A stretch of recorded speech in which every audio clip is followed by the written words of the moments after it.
Welcome to our channel. Before we get started, please consider liking and subscribing so we can bring more stories like this to you. I never saw myself as the type to end up in a housing horror story, especially not one starring a self-appointed Karen landlord whose every move felt like it came straight from some drama series. But here I am, retelling the saga that unfolded when I rented a small studio apartment on an otherwise quiet street. My name's Nick, and I moved to Elderbury Lane last spring, excited to finally have a place of my own after living with roommates for years. The property was advertised as a quaint mother-in-law suite, attached to a big ranch-style home. I figured that with only one landlord on site, the dynamic would be relatively simple. Little did I know that landlord, Karen, would live up to her name and then some. From the outset, Karen seemed unnervingly enthusiastic about me renting the unit. She mentioned that her adult son had recently moved out, leaving the studio vacant. "It'll be perfect for you," she'd said over the phone. During the initial walkthrough, Karen offered me lemonade and gave me a basket of homemade muffins. She struck me as that overly cheerful neighbor who runs the local bake sale. The monthly rent was priced a bit higher than other studios I'd looked at, but the place was well kept, and she'd advertised all utilities included. Plus, she had hammered on the point that she was a hands-on landlord who loved taking care of her tenants. In hindsight, that phrase was my first red flag. Within the first week of me moving in, I noticed Karen's hospitality extended beyond normal courtesy. She had made a point of showing me around my unit, down to the smallest cupboard, but what I didn't realize was how fixated she was on controlling every aspect of the space. One evening, I was catching up on some emails in the living area when I heard a faint tapping. I assumed it was the wind knocking a tree branch against the siding. 10 minutes later, there was Karen at my window, pressing her face to the glass like a curious cat. "Just checking if you need anything," she shouted through the pane. I nearly jumped out of my skin. I thanked her, politely declined, and closed the blinds. That was the first time I thought, is this normal? But I brushed it off. Maybe she's just lonely, I reasoned. After all, her son had moved out recently. Over the next few days, her check-ins became more frequent. She'd pop up outside my door in the morning and ask, "How was your night?" or "Are you sleeping enough?" She'd step onto my tiny patio in the evening to inquire if I enjoyed the weather. It was small talk, but there was a weird edge to it, like she was fishing for something beyond casual neighborly chat. On top of that, I started to notice missing mail. At first, I chalked it up to a delay in forwarding addresses or a glitch in the postal system, but that feeling of something being off refused to go away. One Saturday morning, I discovered the real problem. I heard footsteps on my porch and opened the door to see Karen rummaging through my mailbox, like physically taking out each envelope and flipping it over. She didn't even pretend to be embarrassed when I confronted her. "Oh, I'm just making sure we don't mix up the mail," she said in a sing-song voice. The mailbox clearly had my name on it, though, so there was no reason to be sorting it herself. I felt a flush of discomfort because tampering with someone's mail is crossing a pretty big line, not to mention it's illegal. But she beamed at me with that forced, wide-eyed grin, and I found myself too stunned to challenge her more forcefully. Not long after, the caring landlord routine amped up another notch. I had a coworker come by to pick me up for a carpool. Within seconds of him pulling into the driveway, Karen marched out in her slippers, arms folded, demanding to know who this stranger was and why he was parked on her property. I introduced her politely and explained we were on our way to the office. Karen didn't smile, she just stared him down with a glare so icy, my friend actually apologized for being there. The odd tension hung in the air until we both hurried off, feeling like we'd trespassed on private government property rather than a suburban driveway. That evening, Karen left a note taped to my door. It read, "For safety reasons, please inform me of any visitors at least 24 hours in advance." I picked up the note and felt a churn in my stomach. My lease said nothing about visitor restrictions. This was entirely new and obviously overreaching. But not wanting to rock the boat, I decided to keep my head down. I promised myself that if she kept pushing boundaries, I'd address it directly. However, the mailbox incident was just the beginning. Within another few days, I came home to find Karen in my apartment, unannounced, uninvited, rummaging in a kitchen cabinet. She jumped in surprise when she saw me. I demanded to know why she was in my space without warning. She mumbled something about a furnace filter inspection. There was no furnace in that cabinet, just some of my pots and pans. Furious, I told her she needed to leave immediately. Karen gave me a scolding look, like I was the one in the wrong. She muttered under her breath about how ungrateful I was, then stomped out. This was the moment the apartment, which initially felt like a safe haven, started to feel more like a cage. I had a deeply uneasy sense that everything I did or said was under Karen's scrutiny. And I was right, this was only the beginning of what would turn into one of the worst rental experiences of my life. As the weeks passed, Karen's intrusive behavior moved from irritating quirks to borderline harassment. Yet, she justified every action with her trademark line, "I'm just looking out for you." In the beginning, I tried to brush things off or interpret them as genuine concern from an eccentric landlord. But by now, I realized it was all about control, and the gloves were coming off. One evening, I decided to lay out some ground rules for my own sanity. I prepared a short, polite list: no entering without 24-hour notice, no going through my mailbox, and no limiting my visitors. I rehearsed the conversation in my head, anticipating she might respond defensively. I texted her to ask if we could talk about a few issues. Her response was immediate: "Sure, dear. Come on up to the main house." When I arrived, she beckoned me into her living room. It was decorated with porcelain figurines and family photos, and at first glance, it looked cozy. But the atmosphere felt anything but welcoming. Karen was perched on the edge of her recliner, hands folded, eyes narrowed in that calculating way she had. I started by calmly mentioning the mailbox and how I wanted my privacy respected. The minute I spoke the words personal boundaries, she interrupted me, her tone icier than I'd ever heard. "After all I do for you, this is how you repay me." I tried to keep my composure, explaining that unauthorized entry was a serious violation of tenant rights. She responded by rattling off a list of reasons why she, as the property owner, had every right to come in when necessary, and that I should be thankful she was monitoring the place. Before I could protest, she dove into a tirade about my rude visitors and how they disrupted her peace. Rude visitors? My coworker had barely been on the driveway for 2 minutes. My patience wore thin, and I pointed out that the lease she'd written didn't include any visitor restrictions. She got quiet, gave me the strangest sideways glance, and said, "Well, perhaps I should draft a new lease then."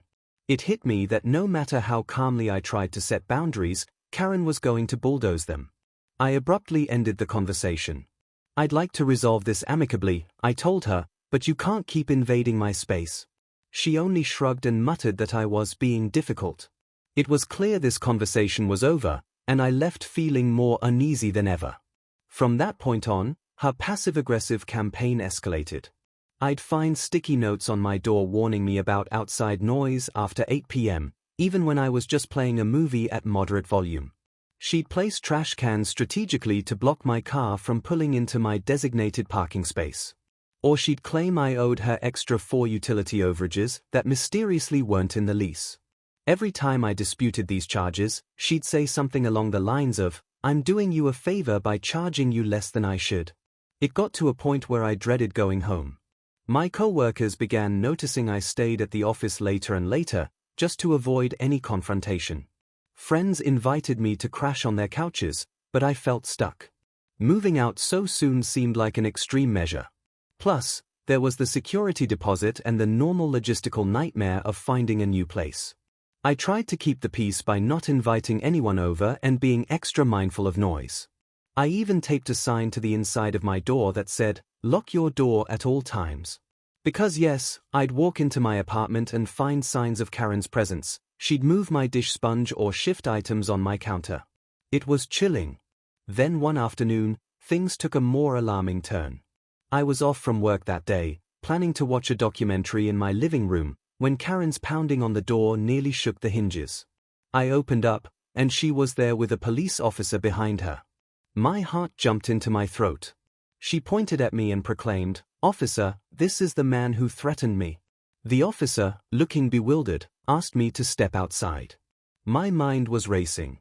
Threatened her? I'd barely spoken to her since that conversation about boundaries.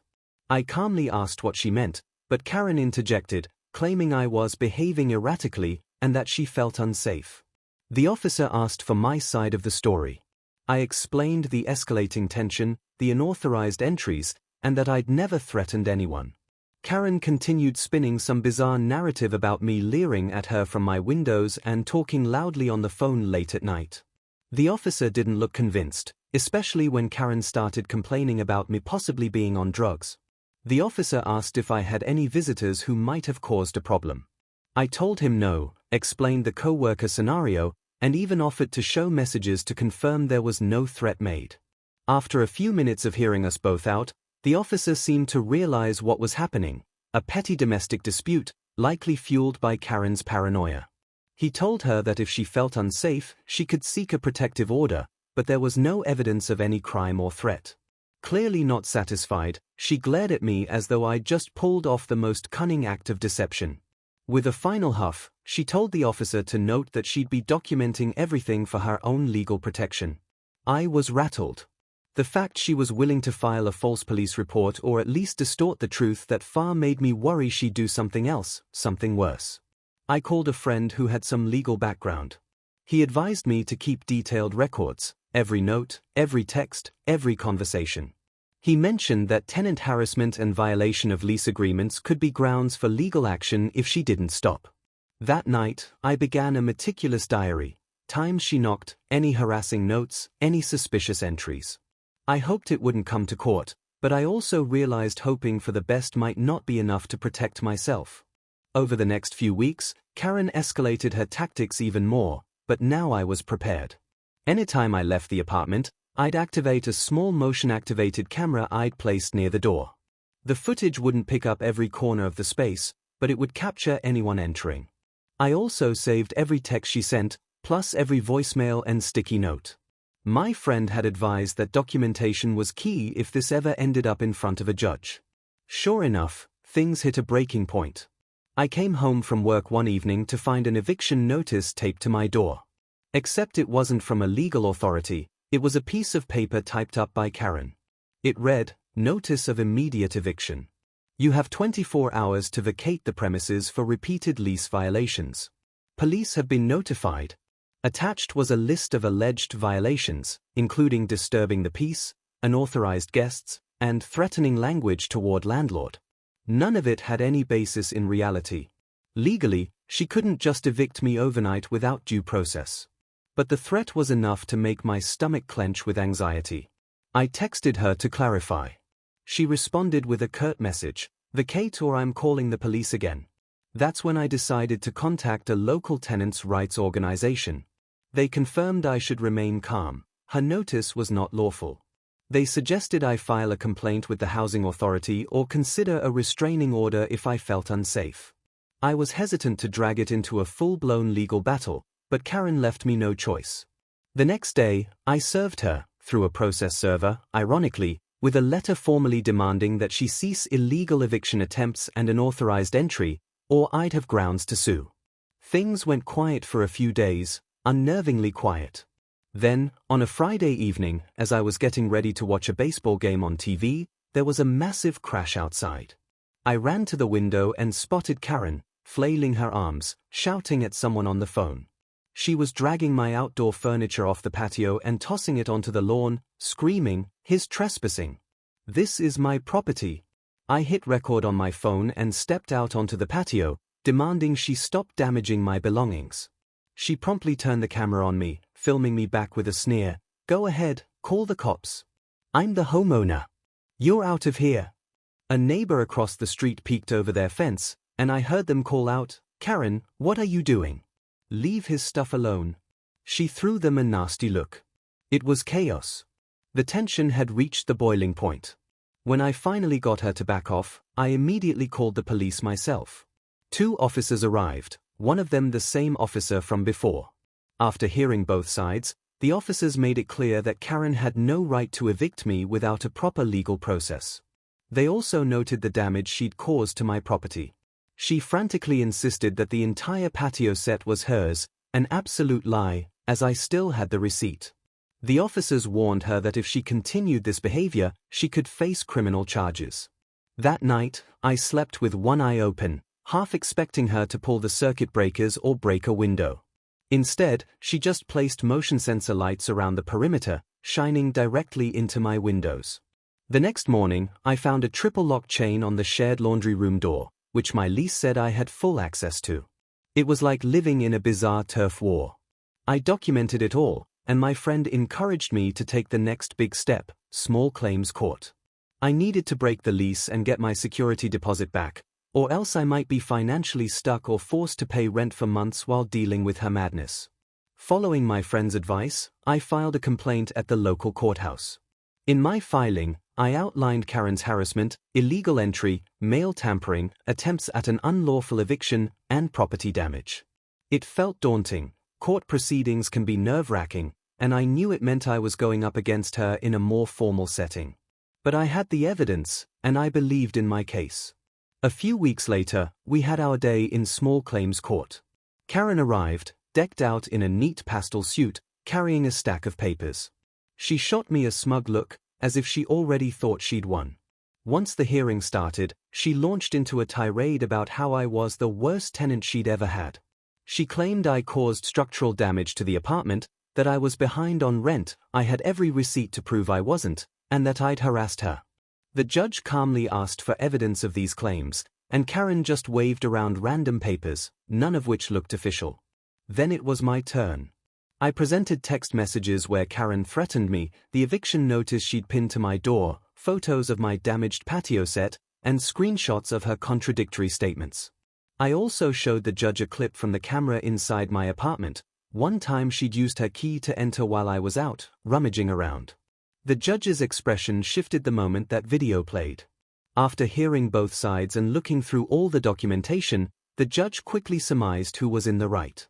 Karen tried to interrupt multiple times, but the judge reminded her to remain respectful. In a short but satisfying conclusion, the judge ruled in my favor.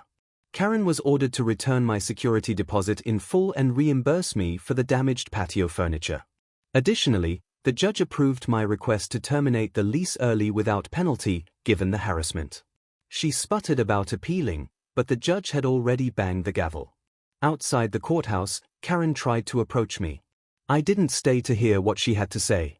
I simply walked away, relieved and exhausted all at once. Within a week, I found a new place across town. I hired a moving truck, carefully loaded my belongings, and left that nightmare behind. The day I returned my keys, Karen stood on the porch, glaring at me with hands on her hips. She didn't say a word.